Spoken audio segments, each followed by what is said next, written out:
सप्रेम जय महाराष्ट्र. महाराष्ट्रभरातून शिवसेना एक वादळ या माध्यमाला पाहणाऱ्या तुम्हा तमाम प्रेक्षकांना, सर्व शिवसैनिकांना माझा अनिश गाढवेचा मानाचा जय महाराष्ट्र. जर हे माध्यम आपण पहिल्यांदाच पाहत असाल, ताबडतोब या माध्यमाला सबस्क्राइब करा. महाराष्ट्रभर शिवसेनेच्या विचारांना पोहोचवणाऱ्या या माध्यमाला तुम्ही सर्वांनी मिळून मोठं करा ही नम्र विनंती करतो. आपण सर्वजण बातम्या पाहताय, नेमकं महाराष्ट्राच्या राजकारणात काय नवं घडतंय? कारण येणारा प्रत्येक दिवस हा महाराष्ट्राच्या राजकारणामध्ये काही ना काहीतरी एक नवा ट्विस्ट घेऊन येत असतो. आपण सर्वांनी आज पाहिलात, राष्ट्रवादी काँग्रेसच्या कर्माच्या वसुलीची सुरुवात झाली. कर्म वसुलीला निघालं आहे आणि वसुली राष्ट्रवादी काँग्रेस पक्षापासून सुरू झालेली आहे. ज्यांनी शरद पवारांच्या हातातून पक्ष काढून घेतला, आता पक्ष त्यांच्या हातातून सुद्धा जाण्याची दाट शक्यता आहे.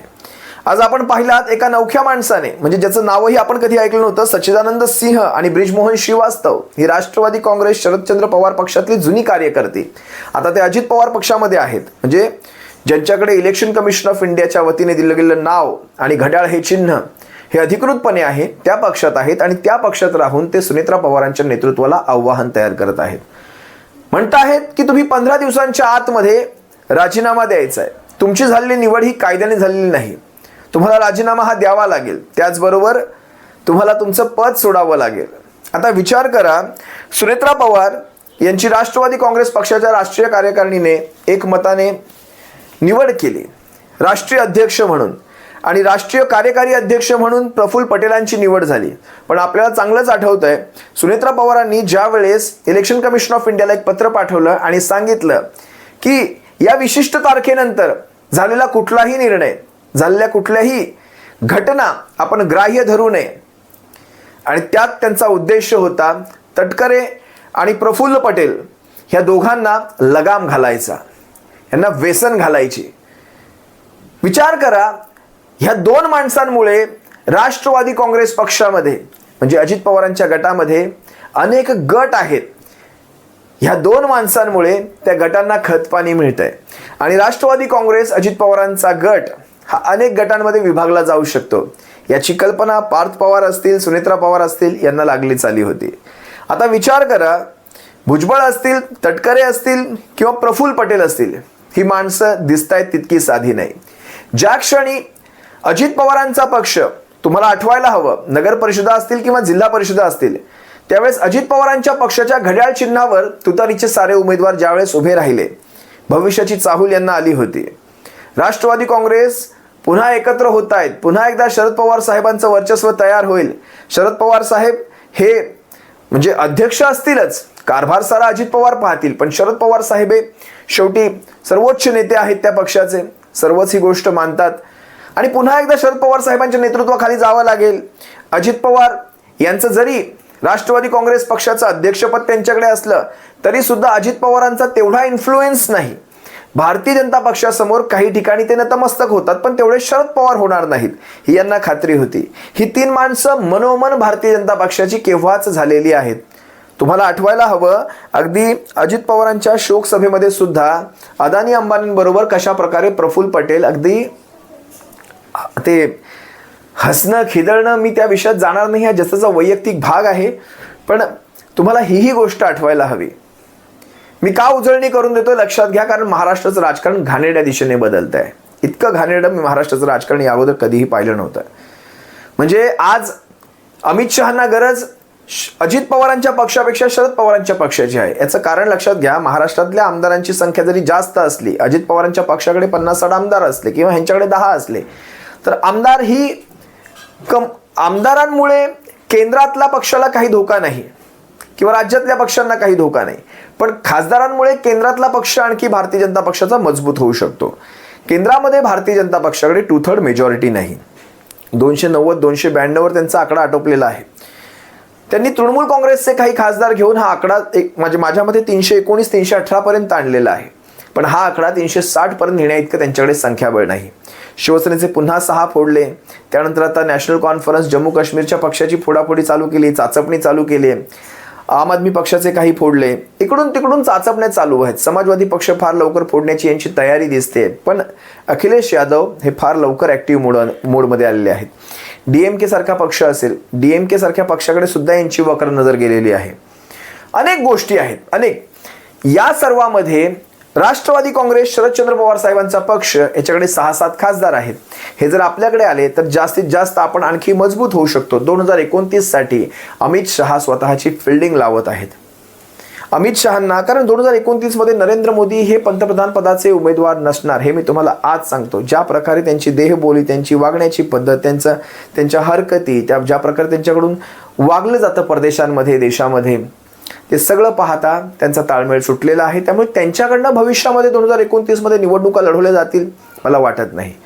अमित शहा स्वतःची तयारी करतायत. त्यासाठी आतापासून डिलिमिटेशन सारखी बिल आणून दक्षिण भारतातले खासदार जितके कमी राहतील आणि उत्तर भारतातले खासदार जितके वाढतील ह्याचा प्रयत्न नक्की केला जाईल. आणि त्यासाठी हा 360 ते 63चा हा आकडा फार गरजेचा आहे.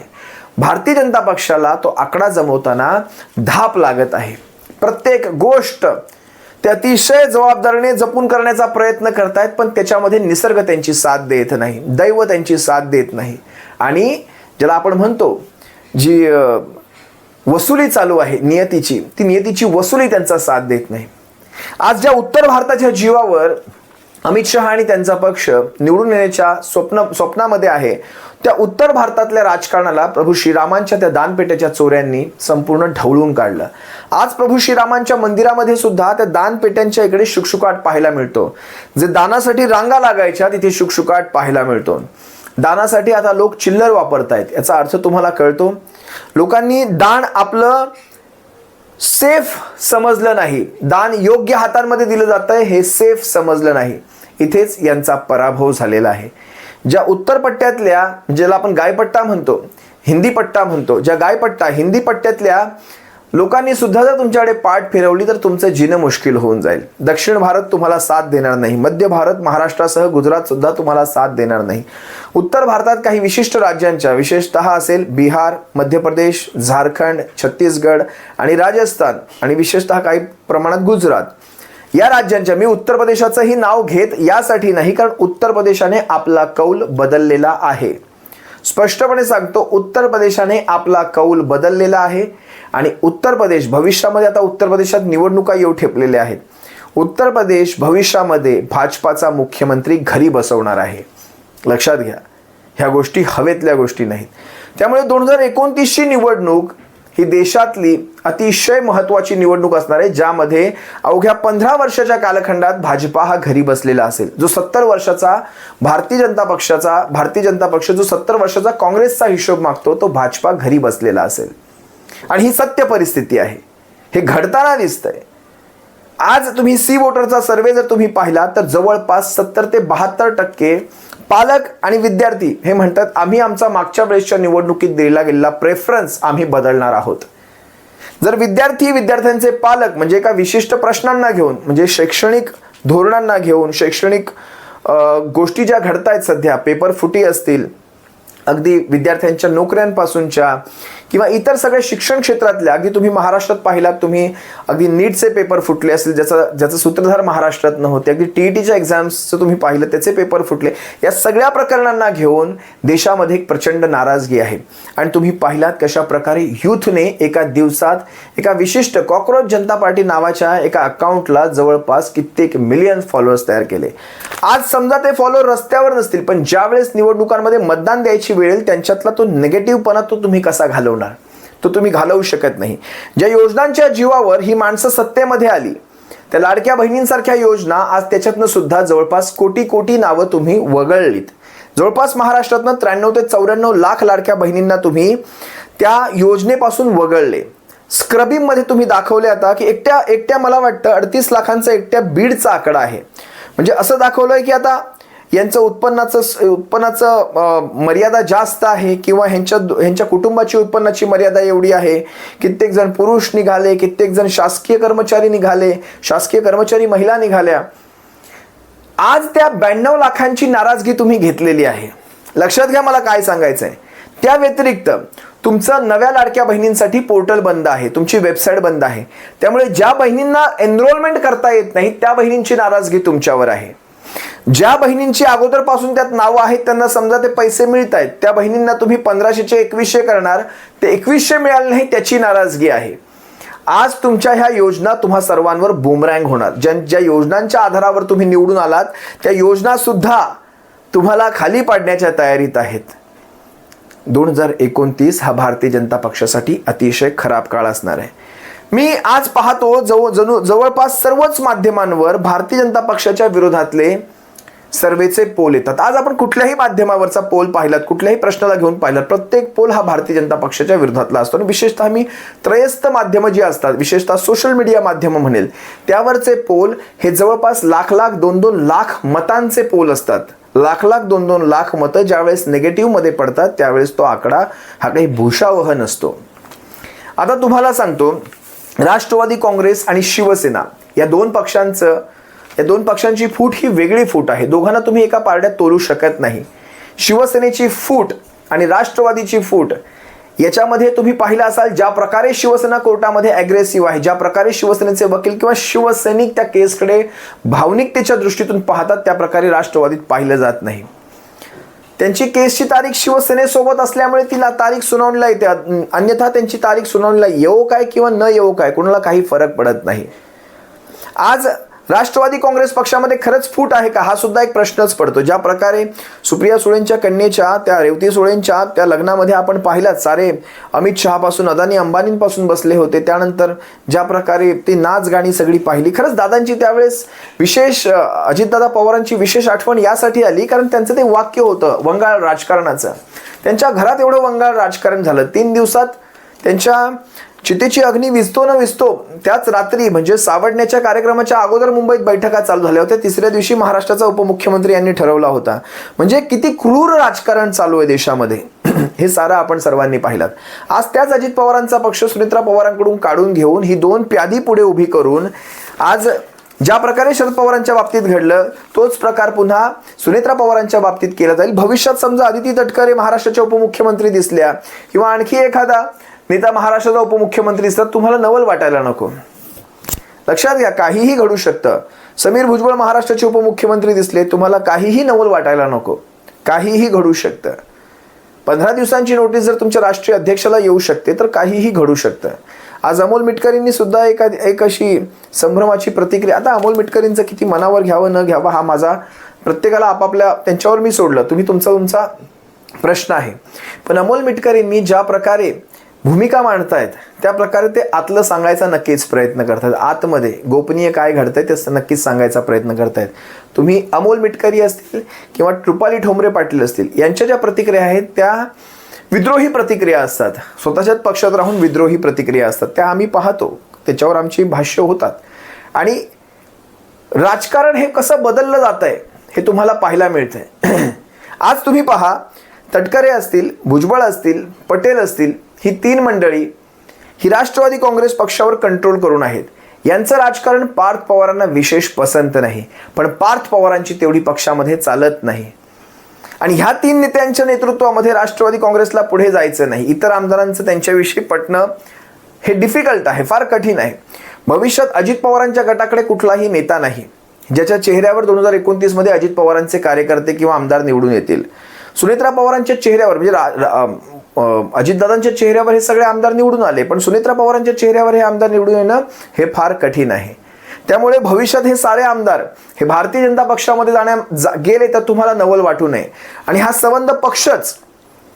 संबंध राष्ट्रवादी काँग्रेस पक्ष, अजितदादांच्या शिवायचा राष्ट्रवादी काँग्रेस पक्ष हा बिना अजितदादा पवार हा चालू शकत नाही. त्यामुळे यांच्या एकत्रित येण्याच्या ज्या गोष्टी होत्या त्या सगळ्यांना आता एक छेद लागलेला आहे. पण तरी सुद्धा ज्या प्रकारे शरद पवार साहेब अचानक कर्जमाफीची तारीफ करू लागतात, अचानक उपमुख्यमंत्र्यांच्या दालनात जाऊन एकनाथ शिंदेंची भेट घेतात आणि त्यांचं अभिनंदन करतात, कशासाठी करतात माहीत नाही. त्यानंतर सचिन अहिरांसारख्या माणसाला घरी बोलवून त्याची तारीफ केली जाते, त्याचं अभिनंदन केलं जातं, कशासाठी माहीत नाही. ज्या प्रकारे त्यांच्या ह्या अचानक ह्या गोष्टी वाढू लागलेल्या आहेत तो प्रकार पाहता केव्हाही महाराष्ट्राच्या राजकारणात काहीही घडू शकतं. कारण शरद पवार ह्या नावासारखं दुसरं अविश्वासू नाव महाराष्ट्राच्या राजकारणात कुठलंही नाही. काहीही घडू शकतं. पण तरी सुद्धा एक गोष्ट मात्र नक्की आहे, उद्या कोणीही सोबत राहो न राहो, शिवसेना ही महाराष्ट्राच्या राजकारणात विरोधी पक्षाची भूमिका 100% बजावणार. आणि शिवसेनेसोबत असणार महाराष्ट्र नवनिर्माण सेना, मनसे. ठाकरे हा जो ब्रँड आहे हा भविष्यात महाराष्ट्राचं राजकारण आणि त्या राजकारणातली विरोधी पक्षाची भूमिका आणि विरोधी पक्षनेते म्हणून ज्या ज्या गोष्टी गरजेच्या आहेत त्या साऱ्या गोष्टी करेल. महाराष्ट्रात हा ठाकरे ब्रँड पुन्हा चालेल आणि महाराष्ट्र या ठाकरे ब्रँडला पुन्हा एकदा डोक्यावर घेईल. ही परिस्थिती फार लवकर येईल. एकनाथ शिंदेंच्या पक्षाची सुद्धा अवस्था काही वेगळी नाही. अजितदादांच्या पक्षानंतर काल त्या कन्हैया कुमारचं स्टेटमेंट तुम्ही आठवा, पुन्हा एकदा आठवा.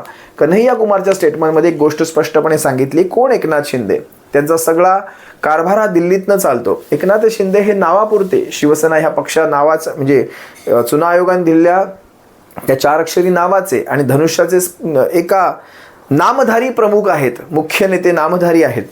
त्यांची सगळी कमांड, हायकमांड ही दिल्लीतनं चालते. त्यांचे सगळे आदेश हे दिल्लीतनं येतात आणि शिवसेनेचे, मूळ शिवसेनेचे हे सारे आदेश हे मातोश्रीतून येतात. हे उभा महाराष्ट्र जाणतो. एकनाथ शिंदेंच्या पक्षाला बघा, तुम्हाला एक गोष्ट लक्षात घ्यायला हवी. सुप्रीम कोर्ट निकाल देत नाही, पण सुप्रीम कोर्ट तारखाही देत नाही. कारण निकाल देण्यासाठी सुप्रीम कोर्टाला एका विशिष्ट चौकटीत जावं लागतं आणि निकाल हा चौकटीप्रमाणे देताना किंवा निकाल हा कायद्याला धरून देताना हा निकाल शिवसेनेच्या बाजूने लागणार. हे कन्फर्म आहे, हे निश्चित आहे. त्यामुळे निकाल जर द्यायची वेळ आली तर तो निकाल ठाकरेंच्या बाजूने लागेल. त्यापेक्षा सध्याच्या घडीला तारखाच देत राहणं हे सध्या जास्त सोयीस्कर दिसतंय. अशा प्रकारची भूमिका काहीशी मला दिसून येते. आता काय आहे काय नाही ते 30 जुलैला कळेल. 30 जुलैला ज्यावेळेस शिवसेनेची तारीख येईल.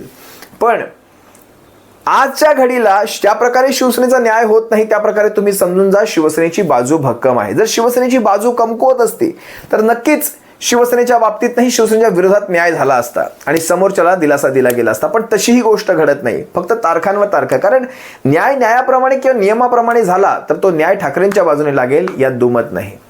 असो, ह्या चालणाऱ्या सर्व घटनांकडे आपण पाहतोय आणि भविष्यात 2029च्या अगोदरच या महाराष्ट्रामध्ये एक लाट सुरू झालेली असेल ठाकरेंची. या महाराष्ट्राच्या स्वाभिमानाची, या महाराष्ट्राच्या अस्मितेची लाट सुरू झालेली असेल आणि त्या लाटेमध्ये हा भारतीय जनता पक्ष असेल, अजित पवारांचा गट असेल, एकनाथ शिंदेंचा गट असेल, हे सारे धुवून गेलेले असेल. हेही त्रिवार सत्य आहे.